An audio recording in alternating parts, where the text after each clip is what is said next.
Alors, comment est-ce qu'étant inactif, vous pouvez être productif? C'est impossible, vous voyez, parce que le stress vient nous geler dans l'effort. C'est-à-dire, nous sommes gelés, nous sommes cloisonnés, nous manquons d'ambition, nous manquons de motivation parce que nous sommes stressés, nous avons peur, nous voyons qu'il est négatif tout autour de nous, donc on a peur de passer à l'action, on a peur du voisin, on a peur de prendre des risques, ainsi de suite. Mais avec la gratitude, avec l'attitude de la gratitude, c'est du positif qui est à nous, c'est du positif qui nous anime. On passe à l'action, on prend des risques et les portes s'ouvrent d'une manière miraculeuse. Cinquième point sur la gratitude, c'est que la gratitude développe les traits des caractères. La gratitude développe les traits des caractères. Pour que la gratitude puisse développer les traits des caractères, ou bien qu'est-ce qu'on veut dire par la gratitude qui développe les traits des caractères? Cela veut simplement dire que la pratique quotidienne de la gratitude nous amène à acquérir des nouvelles habitudes, voyez, qui deviennent une partie de nous, ok? Et ça développe les traits de caractère comme David Laroche l'a encore illustré, il a dit, la gratitude, c'est-à-dire la capacité à profiter du chemin et du rythme auquel ça va et à me sentir chanceux, riche et plein.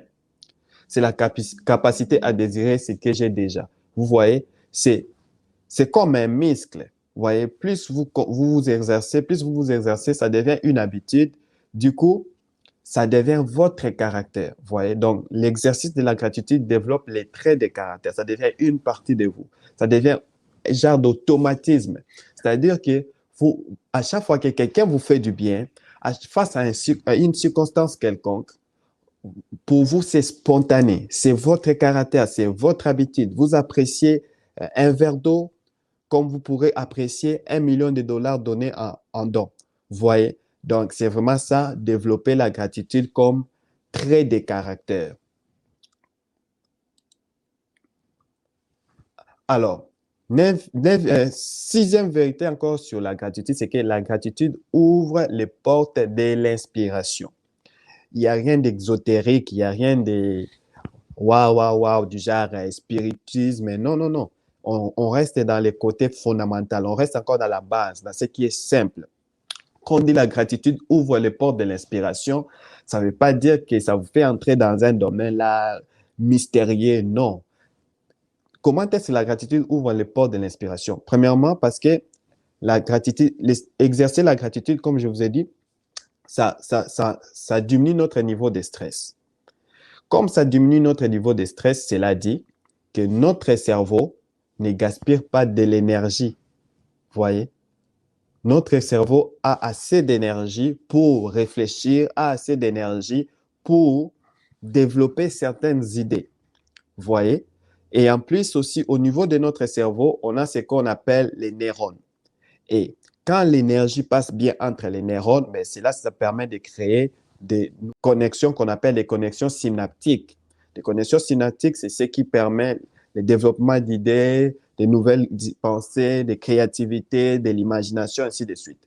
Et puis, comment est-ce que la gratitude développe comment est-ce que la gratitude ouvre les portes de l'inspiration? La gratitude ouvre les portes de l'inspiration parce que quand on vit dans la gratitude, on ne vit pas dans le stress. Du coup, la gratitude permet d'améliorer la qualité et la quantité du sommeil, ce qui permet d'être plus productif. Parce que vous savez, notre corps a besoin du sommeil. Notre cerveau a besoin de se reposer, c'est très primordial. Et lorsque nous nous reposons bien, cela dit, nos neurones se forment encore, se connectent. Vous voyez, les connexions synaptiques ont lieu et quand les connexions synaptiques ont lieu avec les nouvelles connaissances, l'apprentissage quotidien, la lecture des livres, l'écoute des audios, des vidéos, des lives, tout ça inspirant, ben cela permet de former de nouvelles connexions synaptiques, c'est-à-dire de nouvelles connaissances, de nouvelles inspirations, ainsi de suite. Comme on l'a mieux illustré avec cette photo. Knowledge, inspiration, vision, idea, brain form, mind, imagination, innovation, motivation. Vous voyez? Parce qu'on a fini par découvrir avec l'évolution de la science, surtout la neuroscience, que notre cerveau est une matière plastique. C'est-à-dire qu'elle elle se développe encore. Vous voyez, le développement de notre cerveau ne s'est pas arrêté au niveau du fœtus. Non, ça continue à se développer lorsque nous prenons soin de notre état psychologique en évitant un maximum de stress et en exerçant la gratitude. La gratitude permet de développer la confiance en soi. Celui qui vit dans la gratitude de son passé vit pleinement le présent, vous voyez, et a l'assurance de son avenir. Raison pour laquelle on dit la gratitude permet de développer la confiance en soi. Et la confiance, cette personne a confiance et à la force supérieure qui gouverne sa vie. La force supérieure qui gouverne sa vie, pour les cas des chrétiens, c'est Dieu. Vous voyez? Pour les autres, je ne sais pas. Mais tout le monde reconnaît, peu importe le niveau de sa croyance, tout le monde reconnaît qu'au-dessus de nous, il y a une force qui est supérieure à nous. Alors, vivre dans la gratitude, comme je veux dire, on exprime la gratitude envers soi, envers la famille, envers les frères et envers les créateurs qui existent bien évidemment. Huitième vérité sur la gratitude, c'est que la gratitude permet d'identifier sa mission de vie et d'être équipé pour. Identifier sa mission de vie et permet d'être équipé pour. De quelle manière?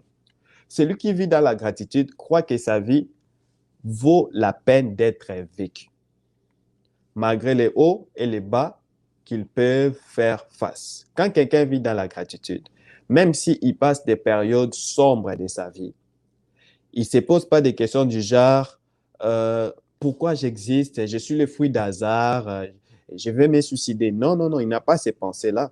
Parce que la vie de la gratitude en lui donne de la valeur, lui donne un pourquoi, une raison pour vivre. OK?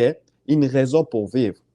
Même s'il connaît les hauts et les bas, vu que c'est une personne qui vit dans la gratitude, il trouve que sa vie vaut la peine d'être vécue, peu importe les hauts et les bas, parce qu'il se réfère de son passé, il vit pleinement son présent et fait confiance à l'avenir parce qu'il s'est dit que les situations que je connais aujourd'hui vont passer parce qu'il a confiance à l'avenir, il a confiance que la force qui gouverne le monde, la vie, Dieu, va intervenir d'une manière ou d'une autre et il a confiance à la vie dans le sens qu'il reconnaît que la vie est un cycle et la vie est faite de saisons.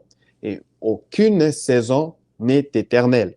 Vous voyez? Alors, c'est comme ça qu'une telle personne, il donne sens à son existence car la gratitude engendre également aussi la générosité de cœur.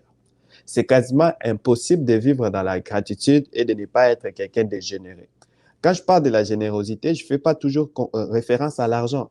La générosité peut se manifester par les dons de soi, les services. Vous voyez, une personne qui vit dans la gratitude, c'est une personne qui aime rendre service, en rendant les services, il parvient à identifier ses talents. Comme vous l'avez dit, il identifie ses talents. Quand on identifie notre talent, cela nous permet de reconnaître ce en quoi nous sommes forts. Car ce en quoi nous sommes forts constitue nos dons ultimes qui permet aussi de référencer notre mission de vie. Voyez. Quand moi j'ai compris cela m'a ouvert les yeux sur beaucoup d'opportunités. J'ai arrêté de courir à gauche et à droite. Oui, ça arrive des fois qu'on essaie de toucher partout, mais moi, j'ai reconnu mon don ultime en partageant mon expérience avec les autres. J'ai compris que je pouvais motiver les gens. J'ai compris que je pouvais conseiller les gens. J'ai compris que je pouvais partager une connaissance acquise. Vous voyez, comment est-ce que j'ai compris cela? C'est en vivant dans la gratitude. Et en vivant dans la gratitude, je vis que j'avais plus d'opportunités pour aider les autres, pour soutenir les autres, intervenir aux autres par rapport à mes talents, à mes forces, ou dirais-je encore à mon don ultime. Et cela me fait plein de joie et ça m'encourage de continuer à vivre dans la gratitude. Alors, neuvième vérité sur la gratitude, c'est que la personne qui vit dans la gratitude, la gratitude permet d'éviter la comparaison malveillante et l'auto-sabotage. La comparaison malveillante et l'auto-sabotage. Alors, c'est quoi la comparaison malveillante? Pourquoi je précise la comparaison malveillante? Parce que la comparaison, des fois, c'est comme la concurrence. Des fois, elle est utile pour notre évolution. Mais la comparaison malveillante, c'est ce qui consiste à se mépriser soi-même parce qu'on se voit inférieur aux autres.